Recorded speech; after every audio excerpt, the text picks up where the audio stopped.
Gaia as doorway to the divine feminine. Hi, I'm Nancy Pfaff, a certified spiritual director with sacredquestreno. I listen with you for the activity of the divine in your life.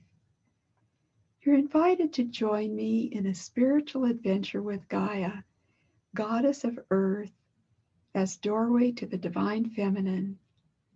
We can all access her transformational energies for healing and liberation in our times. I'm going to share a personal experience with the divine feminine, and you're invited to come along on the journey. See what thoughts, feelings, intuitions, and images arise within you as I share.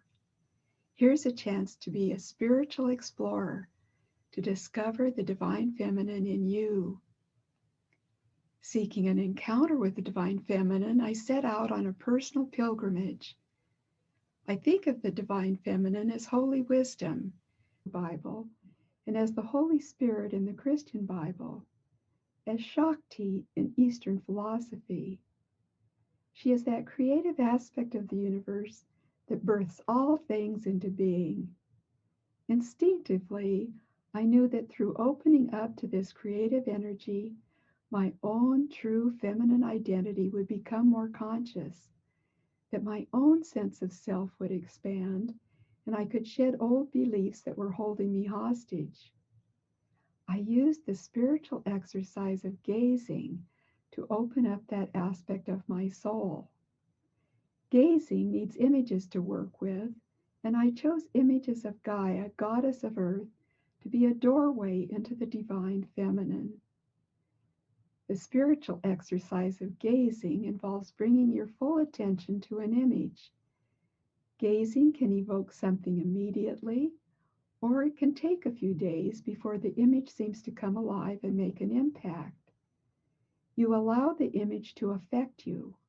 It's not a thinking exercise, it's more intuitive and accesses a deeper part of us, that part we call soul. My journey started with Mirabai Starr's online class called The Way of the Feminine Mystic. Mirabai invited us to adopt a feminine figure. It could be mythological, spiritual, or real. And it would act as an icon, a doorway to the divine feminine. Because I often sit with a small globe of the earth and pray for the world, the goddess of earth, Gaia, seemed to be a logical choice to be my guide. Because I love gardening, touching the earth, and because I'm always revived and enlivened when doing so, I was drawn to this mythological figure. I set up an image of Gaia where I could see it throughout the day and evening. Sometimes I would sit quietly before it, drinking it in. I kept it in a prominent place so it could see me throughout the day. I waited for impressions to arise, and kept notes as they did. Over the weeks, I had experiences. For example, a song on the radio might illuminate my thought about the image. This happened, and even more. This continued throughout my pilgrim's journey. These exercises provided the material for this reflection. Over a period of 7 months, I journaled what happened in my thoughts, emotions, and imagination.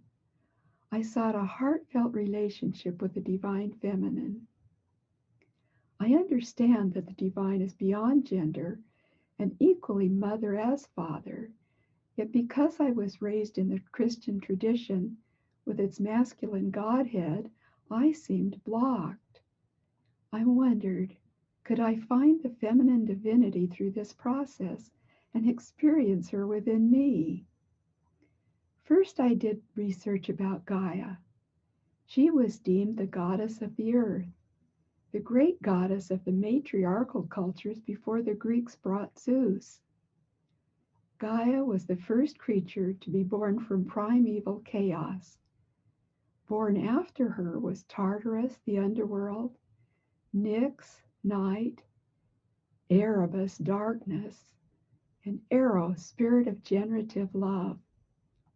Gaia was honored as the mother of all, who nourishes and gives rich blessing. She was also regarded as an underworld goddess who reclaims her children in the end.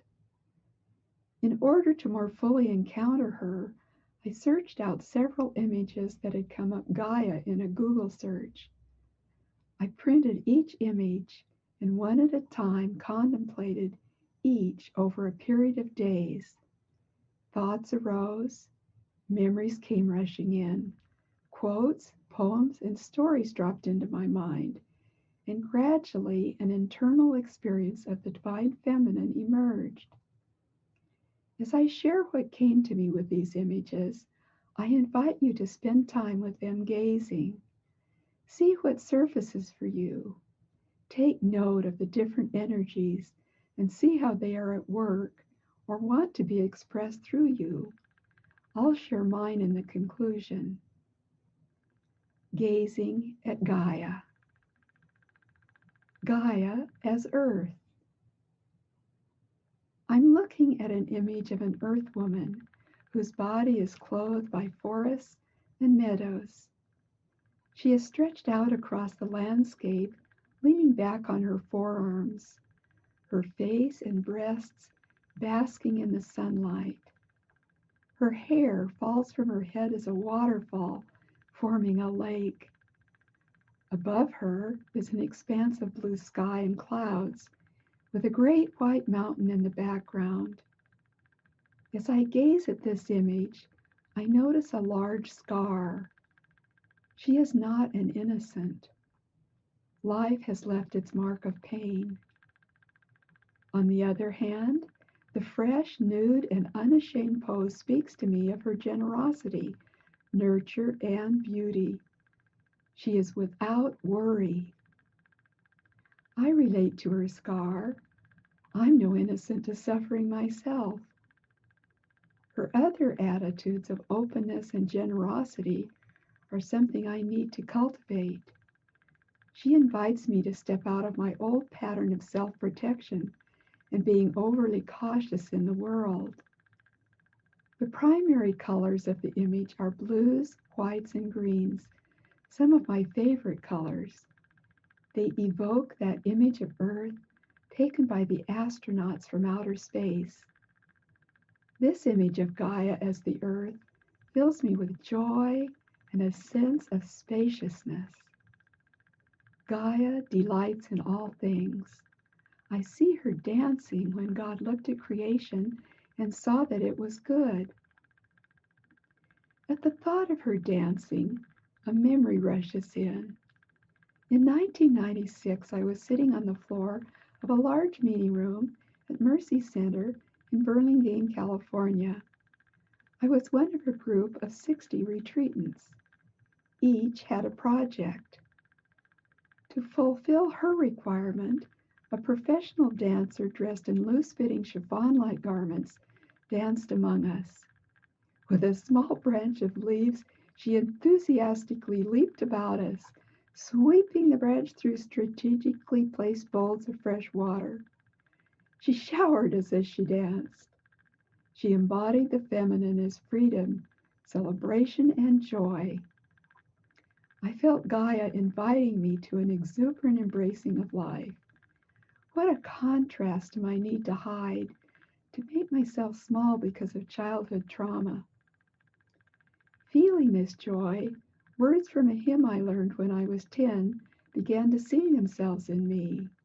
Quote, "For the beauty of the earth, for the glory of the skies, for the love which from our birth over and around us lies. God of all, to you we raise this our hymn of grateful praise." This beauty and glory of the earth remind me to focus on the joy of life and not get caught up only in the hard times. Gaia as rest. I present myself to a new image, But this time Gaia is stretched out lengthwise on her side in a meadow. Many shades of green soften the picture. Half of her has sunk into the earth, and the other half is covered with moss. Her hair is a lovely mass of grasses. Her eyes are closed. She is shielded by a line of young and tender trees. At first, the image reminds me of a body returning to the soil, fertilizing the earth for new life. It is difficult to know if she has died or is sleeping. I wonder if she could be the natural environment sickening from pollution. I understand. I was sickened too for 9.5 years with the chronic illness of myalgic encephalomyelitis. It is more commonly known as chronic fatigue syndrome, or MECFS. Gazing at this picture, words from a poem come to me. A memory whispers in my ear. It was a morning when I did Lectio Divina and meditated with Jessica Power's poem, The Valley of the Cattails. I'll read the first verse. In it, she refers to tamarack swamps, which are oases in a desert, marshy areas filled with birds, animals, and insects. Quote, "My valley is a woman unconsoled. Her bluffs are amethyst, the tinge of grief. Her tamarack swamps are sad. There is no dark tale that she was not told. There is no sorrow that she has not had. She has no mood of mirth, however brief." End quote. Certain phrases stop me in my reading. A tinge of grief, and no mood of mirth is seen. I relate to being one of those marshy places on the earth, places of wounding within me. These need to be seen and tended. During MECFS, I took time to notice and hold my grief. It was a liminal state of existence, of being on a threshold all the time. My isolation, my loneliness, I learned to hold it with compassion and weep. This image of Gaia has brought me in touch with places of suffering and nudges me to be present to it. The key to healing is not to abandon my soul by pushing the pain into the background. I feel companioned by her life in this image so that I am able to shed tears and receive healing. Another image from one of Power's poems arises. The title, The Old Bee House. Quote, "This is my house when the heart is injured," I said. "The wild, sweet smell of buckwheat honey or clover honey can make it well." End quote. I breathe in the aromas from my own house that comfort me, applesauce simmering on the stove, and I open my heart in gratitude for agape love which fills me. I sense the Spirit moving upon the face of my waters, the divine at work within me where I need to be made well. The poem also triggers another memory. I am weeping over the loss of my beloved partner of many years. Too ill to maintain our relationship, he moved to his sons for care. He asked not to have any further contact. This is heartbreaking. I suspect this comes out of his depression and small strokes. A painting I did of the Spirit brooding over the earth fills my thoughts. In it, the Spirit is a golden-winged pelican with a warm, rosy breast. I embrace the felt sense of Gaia as this maternal, feathery creature. I wet her breast with my tears over the loss of my sweetheart. Her warmth and settledness comfort me. I know she will be here for me always. As I continue gazing at the original image of the mossy, closed-eyed woman, a new thought arises. She is not dead, but resting. A verse from Genesis, the first book of the Bible, comes to mind. Quote, God blessed the seventh day and called it sacred, because on it God rested from all the work of creation. End quote. In Gaia's resting, she is one with all things, not wrestling or anxious or sad, just completely relaxed in a sound, peaceful sleep. She knows all shall be well, all shall be well, and all manner of things shall be well. Words from Julian of Norwich. How my life would lighten up if I could live in that peace all the time. I sense an invitation to do so more often. Gaia as rest is very grounded and earthy, yet I imagine her dreaming the future into being from this place of peace.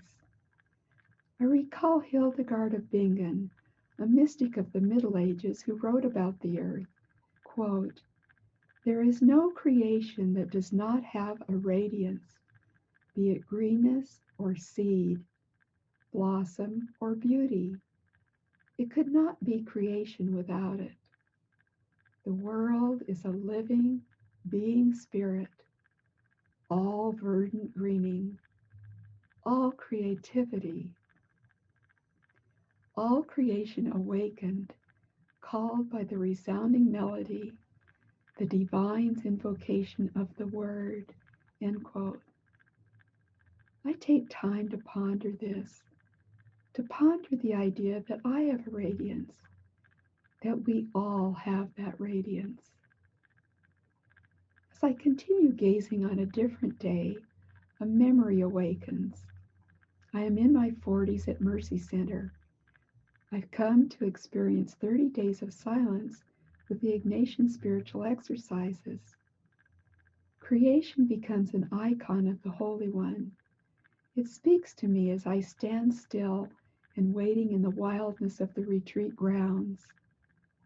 First, I notice a gentle movement of the eucalyptus leaves overhead and breathe in their pungent fragrance. Then, like another dancer in this garden of life, the grasses bend and sway. In the next moment, a strand of my hair blows across my vision, and I realize I am one with the swaying grasses and rustling leaves.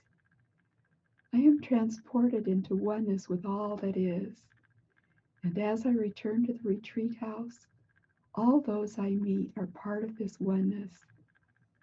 I jot a poem in my journal, a psalm of breath. Ah, God, the sun is hot. It touches my face with heat. The tree is still. A breeze stirs the leaves. The lily grasses are tall. They quiver in the barely stirring air. I stand apart from creation. A breeze captures a strand of my hair. It passes before my eyes. I melt into the midst of creation. Ah, God. In my final day of gazing on this image, I notice a nipple on the woman's exposed breast. It's oh so subtle. Images of animal mothers parade through my mind. Mothers as providers of first food for their newborn young. The memory of nursing my own children connects me with my earth mother Gaia, who nourishes me with all of creation. Gaia Who Sees. A world-sized eye looks at me from the sphere of the earth. The eye is lidded with beautiful eyelashes, blues and greens, Golds and whites are reflected in the iris. Gaia is awake, vigilant, seeing everything everywhere. Gaia saw me ill and straining for health, and I see her going through the same process.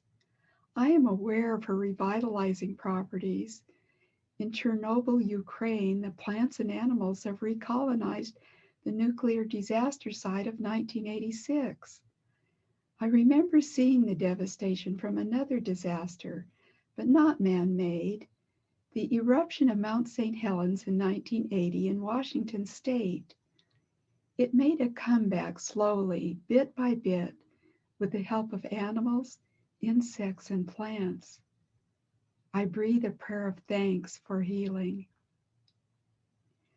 I think of my sweetheart who died of MDS, a blood disorder, and of all the suffering inhabitants of planet Earth. Gaia herself is groaning with cataclysmic events. A line from the Bible comes to mind, quote, "We know the whole creation has been groaning, as in the time of childbirth, right up to the present time," end quote. I cry out to agape love, how is joy possible?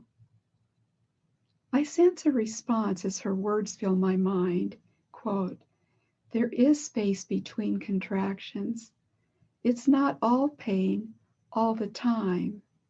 You're not alone. I'm here hovering, moving in you. A time is coming when all will be brought into the glorious freedom of the children of agape love. Gaia, help me heal, I pray." She invites me to live, accepting the reality of my physical, emotional, and spiritual conditions. She tells me not to strain. Let health emerge, she breathes. I relax. Gaia as Tenacious. I'm looking at the image of a giant woman made of earth and stone. She is covered with trees, shrubs, cliffs, and rivers. Her tremendous height allows her to see great distances from sea to shining sea. Her gaze can take in all that is. She is the source of the waters, many rivers coursing down her and into the ground. Suddenly I'm 19 again, strolling down a beach at Netarts Bay, Oregon. I'm searching for blue-neck clams. Another clam digger shows me what to look for, to notice small indentations in the sand. He points to one. My parents, brother, and sister have given up the search for clams and returned to our cabin, but I am determined to get at least one clam. I spot a dimple in the beach near the water and begin digging with my bare hands. Who cares if my fingernails are breaking and my skin flaking away on the rough stones? At last, I find my first clam. It is huge and gray and wrinkled. It's been here a long time. And there are others. I'm filled with wonder and gratitude. I stuff my burlap bag with the legal limit, not thinking how much work it will be to clean and prepare them, let alone how the family will have to eat them all. With the salt spray of the bay on my face, my clothes all damp and drooping, I triumphantly march off to display my catch to those who gave up too soon. I am victorious. This is a memory I go back to often when I am feeling shabby and dog-eared. I look back to my firm determination, risk-taking, working hard, not minding the discomfort, and then triumph at the end. I quietly thank agape love for bringing it back now, reminding me I can be tenacious like Gaia. I return to the image of the giant earth woman. She is so large and strong. Her hands are the size of whole states. She can easily lift mountains and shade us from the scorching sun. The tune, Praise to the Lord the Almighty, starts playing in my head. I go pick up an old hymnal thrown out by a local church and turn to that song. My eyes rest on the last part of the third verse. How often in grief has not God brought you relief, spreading God's wings for to shade thee? I think back to a very hot day in Janesville, California. My partner Leroy, his adult son David, and I were visiting a ranch near Susanville, California. Leroy and David had come to help the rancher repair his threshing machine. While they were busy, I wandered about the barn looking for barn cats, and finding none that wanted anything to do with me, I went on to the corrals full of black-faced sheep. The sheep looked for relief from the sun and found shade in each other, lowering their heads next to their neighbor. I flashed back to some moments when I felt agape love shading me. Times when just the right song on the radio was playing when I needed some hope. Times when just the right teacher appeared to give reassurance, guidance, and challenge. There were times when a friend called just as I needed a ride to the doctor. I remember a time the red African bird in breeding plumage amazed me in my Reno backyard. This lifted me out of discouragement the day I was told my ME/CFS was back again. Another time, I came across a 30-year-old photo of a white wildflower among brambles in the Mojave Desert. It had been hidden between cushions. On the back was a verse, "Like a lily among thorns is my darling among the maidens." I knew agape love was speaking to me, loving me. Once I asked Mary Magdalene, disciple of Jesus, how to live with illness. Her words came to mind, quote, "Turn your face to the beloved throughout the day, even as a sunflower follows the sun," end quote. I look again at the giant woman. Beauty is not emphasized here, but rather endurance, determination, strength, and power. Life itself is tenacious. A memory surfaces of my coping strategy as a child in an alcoholic home. I'm about 10 years old. I walk out behind my house in Minden, Nevada, across a vacant lot, look both ways on Highway 395, and dash across. I walk through sagebrush and dry grasses to some barbed wire. The wire has been stretched so many times, it is easy for me to crawl through. I take care not to tear my clothes. It would be a sure sign of disobedience. I part some willows and climb upon a deserted railroad bridge. It spans a pool of cattails. The muddy smell of the swamp is familiar. Red-winged blackbirds and the trilling of meadowlarks thrill my ears. The sounds and smells commune with my heart and give me a sense of safety, solitude, and of well-being. I realize through this memory, Gaia has been with me, nurturing me all my life, and I was unaware until now. She brings the invitation to become more aware of my oneness with nature and of my own courage. Gaia as creation. I'm looking at an image of the universe being born, flashing stars and galaxies, gas giants, and the fiery earth itself. They appear against the black background of space. Hovering near the earth, with her left arm resting on it, a Venus-like woman appears to be praying and to be the source of this newly forming planet. It is oneness becoming many forms, yet retaining oneness. Gaia is at the heart of this as life force.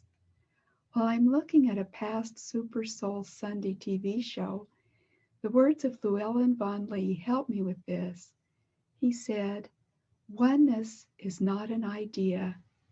Oneness is a life force of the planet." This image of Gaia praying makes her the sculptor, the visionary of what the earth can and will be. She is confident in her abilities to bring her vision forth. Her Venus-like quality makes me think of beauty creating the earth, of the feminine creating her ground, artistry at its most significant.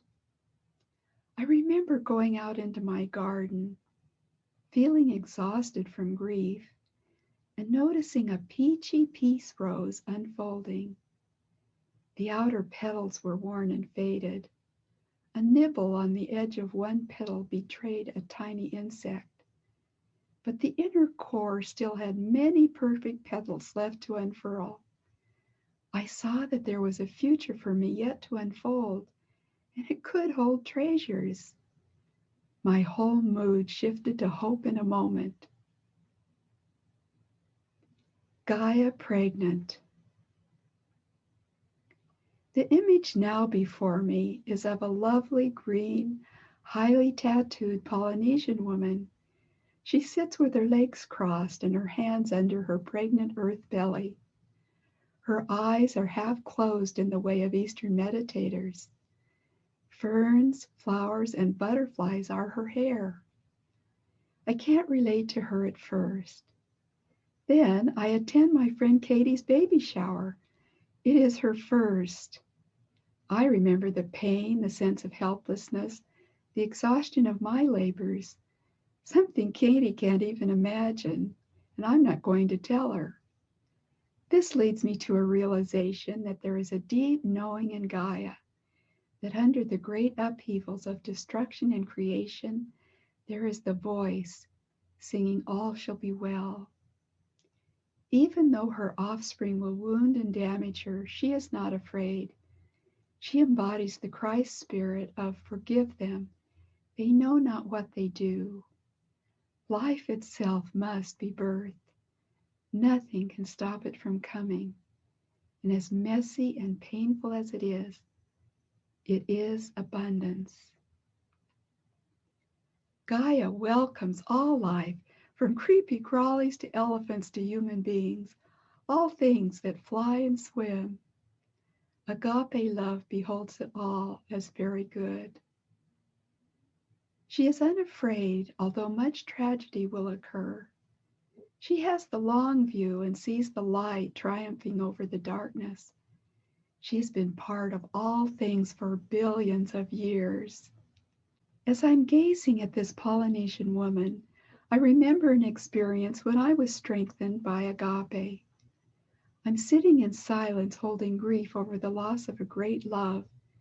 I am ill. I feel old. As I pray, I have an inner vision of two great stone slabs, like the great stones carved from the Roman aqueducts. I can feel them joining in my heart space. One is Christ and the other is me. These stones are alive and bonded together. I'm one with the divine. As I continue being present to this vision, agape love takes into itself my sorrow, my sickness, my aging, and gives all of itself to me. It reminds me of watercolor painting. If you place a fresh color next to a color still wet, they will run together. I experience a oneness of being. This deeply comforts and makes me whole again. I'm welcomed. I belong. Gaia as eternal. In this famous unfinished sketch by Leonardo da Vinci, I see Saint Anne, mother of Mary and grandmother of Jesus.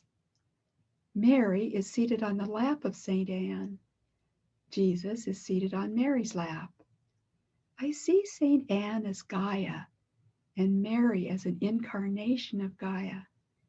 It gives me a whole new way of viewing Mary as the divine feminine.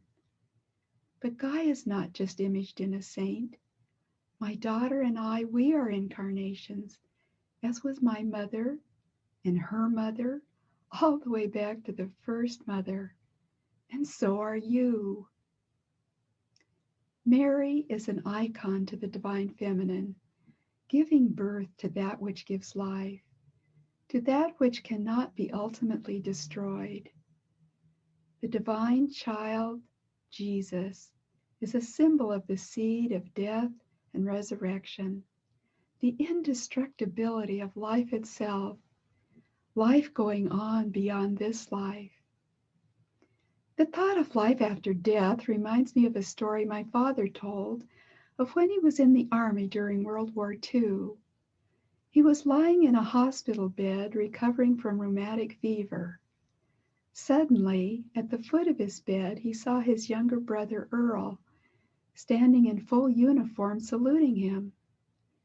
Then Earl vanished. My father found out later that Earl had been killed that day fighting in France. Here is the eternal aspect of Gaia, birthing into this world and birthing into the next. Here is the mystery of transcendence, of ordinary consciousness. I'm invited to a larger perspective, to open to experience other dimensions, to realize my own eternal aspect. Gaia as mystery. I'm gazing at an iridescent woman's face with the nose of a deer, blue eyelids closed, black circles surround the eyes. The face appears through tangles of grape leaves and hanging fruit. On her forehead are the words miracle worker, and on her face are written the names of each person present and the gift she will give them. This woman is totally relaxed, completely at peace, and her face communicates all shall be well. This, in spite of the twin forces of destruction and creation always at work in the world. Gaia gives herself springing forth into new life and receding, then emerging as new life again. I painted this picture 20 years ago because I saw her in a dream. In the dream, there are 7 people. The central figure is a woman with her face made up as if for a ritual, like indigenous people will paint their bodies for ceremonials. The colors are blues and purples. The person next to her is a shaman. A shaman is a specific type of healer who uses alternate states of consciousness. She can enter the invisible world that affects us, including the spiritual, emotional, mental, mythical, archetypal, and dream worlds. The woman has chosen to die in order for other lives to be nourished, and the shaman is there to assist. The woman knows this is her destiny. In the dream, I object to her choice to die. Nevertheless, nothing will stop her from her intent. She is giving her life freely and with joy to better the world. As I gaze at the picture, I see the woman as a metaphor of the Christ, of giving one's life for others. She becomes for me an image of Gaia, the divine feminine bringing forth fruit, then compost, and feeding the world. 20 years after the dream, a shaman enters my life and accelerates my dying to my own version of reality. He introduces me to new understandings. Like a rose opening from a bud, old patterns and limiting beliefs begin dying, and a new self emerging. I go on with my day and run across a note in my journal, words by John Scotus Eriugena, a medieval thinker. He wrote that God is the life force within all things, making every visible and invisible creature a theophany, a revelation of the divine. He also said, quote, "To say that light is created on the first day is to say that light is at the heart of life, as the center from which life proceeds. At the heart of all that has life is the light of agape love. It issues forth in all that grows from the ground and in the life that shines from the eyes of any living creature.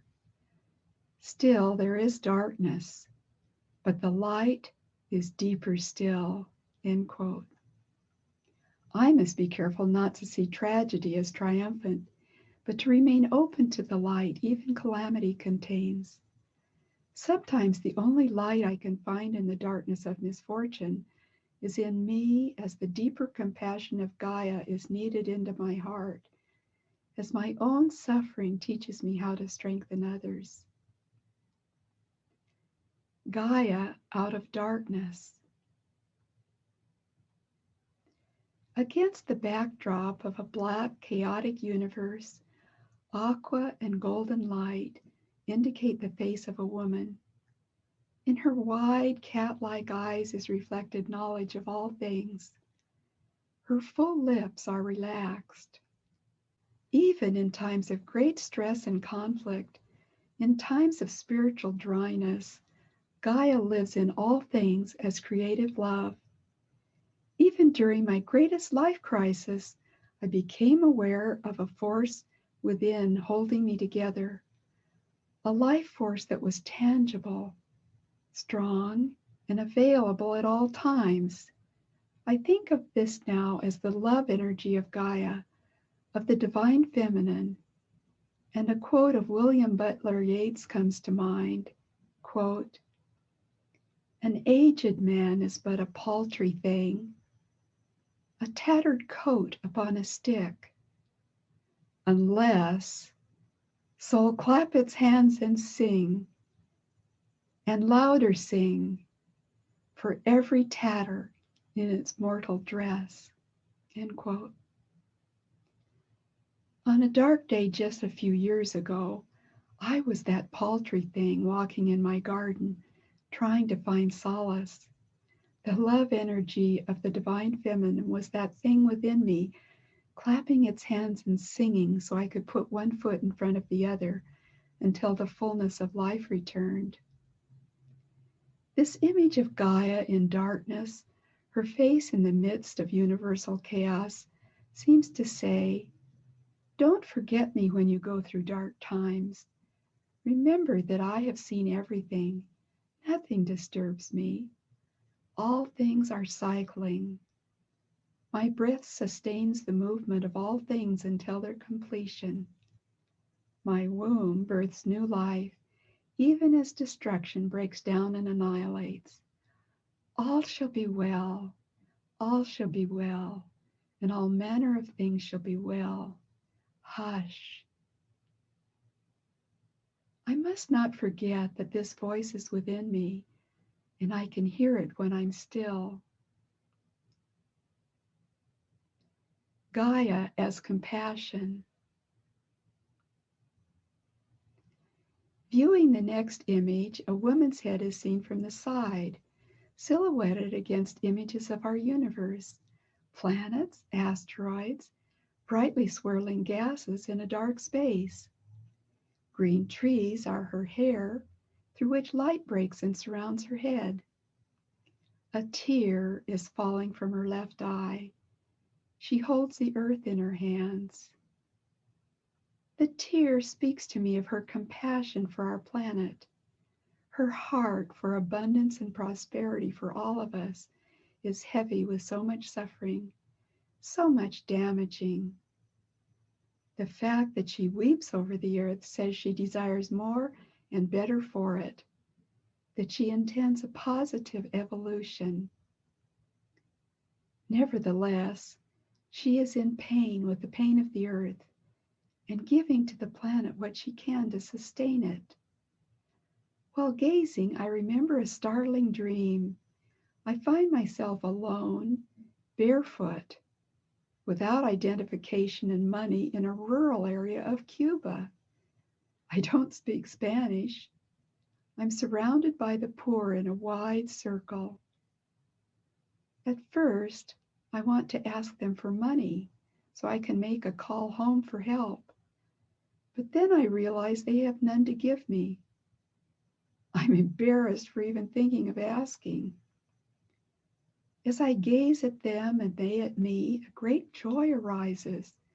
I see them as bone of my bone, flesh of my flesh, with faces like my face, with human bodies like mine, hearts that love and weep, eyes that see birth and death. I look into their eyes as they into mine, and I am one with them. I sense an invitation to befriend the poor within myself, the hurting places I ignore. Gaia's compassion is felt each time we look into the eyes of another and see our own suffering.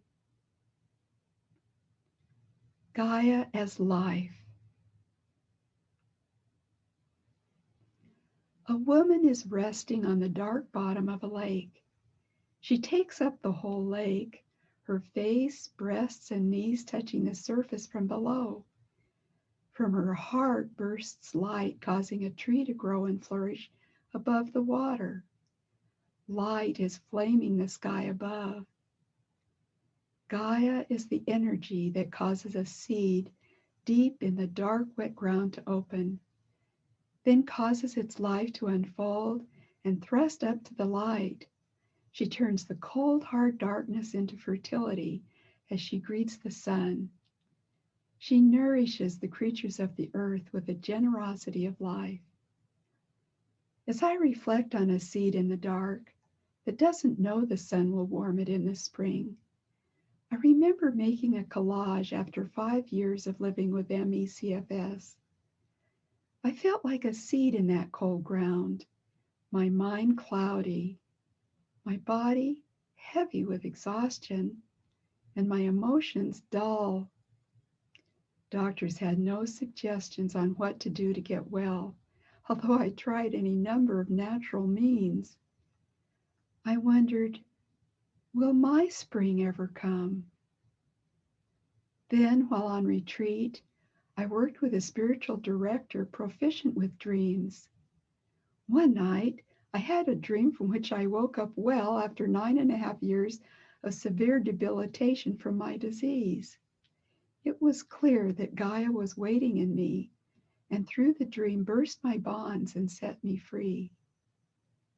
Gaia as sexuality. A mammoth, nude, pregnant woman is lying down atop a green cliff. Her streaked granite legs face me, as if she is ready for a gynecological exam. Her pregnant belly is the earth. From between her legs, there is a white, milky liquid flowing.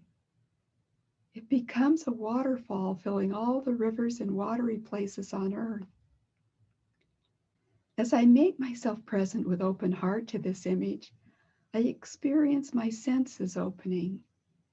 There is sacredness to this sensuality and to what is most private, the milk of the vagina, the birthing waters for the infant, the lubricant of sexual ecstasy. I can feel the warmth of arousal just beneath the surface, but another awareness steps in to block it, the old embarrassment I felt as a developing adolescent. Where I picked up shame as it relates to my genitalia is beyond me. I am surprised to find this remnant still taking up emotional space. There's an old wound here that needs healing. I want to hide the image whenever anyone comes to my house, yet I am fascinated with the total freedom Gaia has to be naked and unashamed, bearing and bringing new life through her body. While reading a book later that day, I run across a helpful quote. Not only are our senses regarded as essentially good, they are viewed as given, that we may see and taste and touch the manifestation of the divine in the body of creation and in our own bodies. I have a body like hers, and it has known love and bleeding and bearing. I feel the plant-like aspect of my being, life emerging in a natural way, all human life coming through and from the womb and vagina. There is a sense of being essential because she is essential to all life, a kind of celebration of my female body and being that I must stop and savor. In conclusion, 7 months of gazing on images of Gaia, Goddess of Earth, gifted me with many insights. As I worked with the images, what I saw in Gaia, I either felt my own qualities affirmed, or she challenged me to express her energies through my life. Here's what I learned of Gaia as the Divine Feminine. Gaia dances. Exuberant joy overflows wherever she is recognized. I learned to see this joy singing in me when I had no strength of my own and was in deepest grief. Gaia rejuvenates, opening to the life force.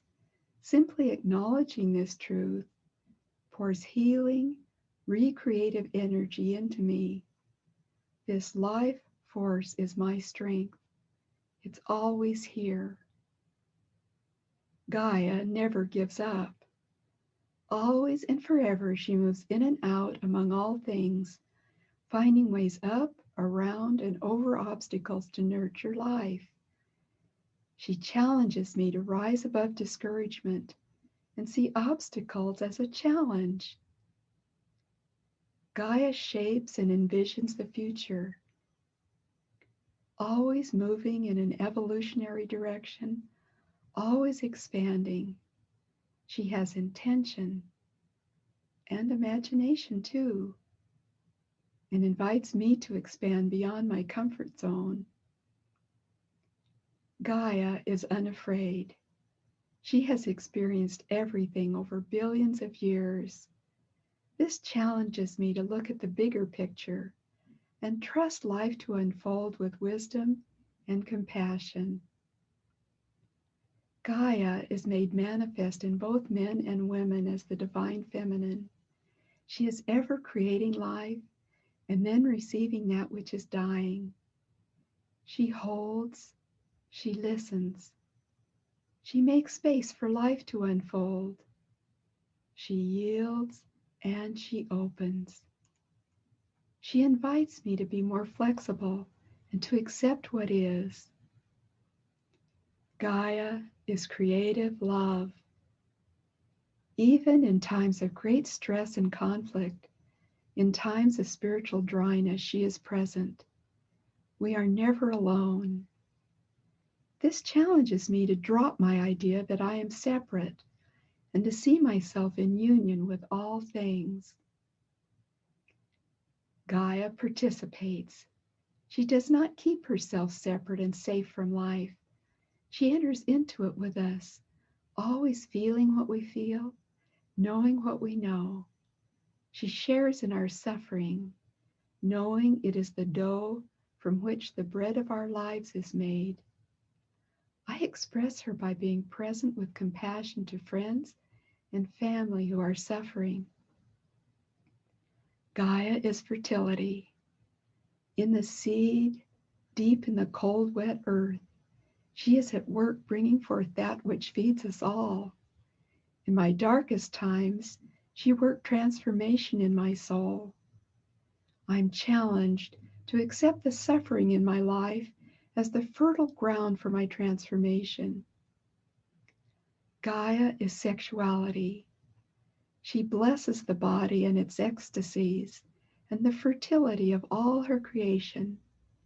She reminds me that I too can celebrate my body and sensuality. Gaia, as the Divine Feminine, is so much more. The end result of my practice has been to relate to the Spirit as the Divine Feminine. Now that I have encountered her, I find her as nature throughout the Judeo-Christian scriptures.